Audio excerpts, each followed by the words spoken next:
Hey guys, this is Zach with Dreamedia Home Theater. We're unboxing today the Denon HEOS HomeCinema 2 soundbar. You can see this is the soundbar itself. It comes with the woofer included.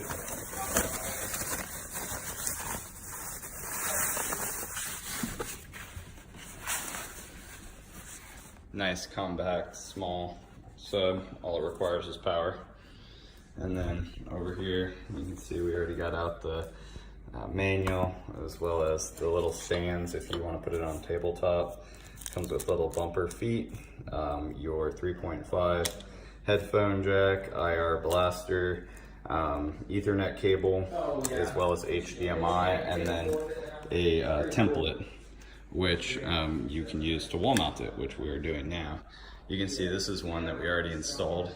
We're doing 3 of them in this unit, but it's a very nice, clean sound bar. And the awesome part about it is that it has the HEOS technology built in for multi-room streaming. So this is a condo down in Dallas where the customer didn't have any wiring for like in-ceiling speakers, and we're just putting 3 of these in the bedrooms. If you guys would like to purchase this product, feel free to give us a call or shoot us an email. This is Zach with Dreamedia Home Theater. Make sure to subscribe down below. Thanks for watching.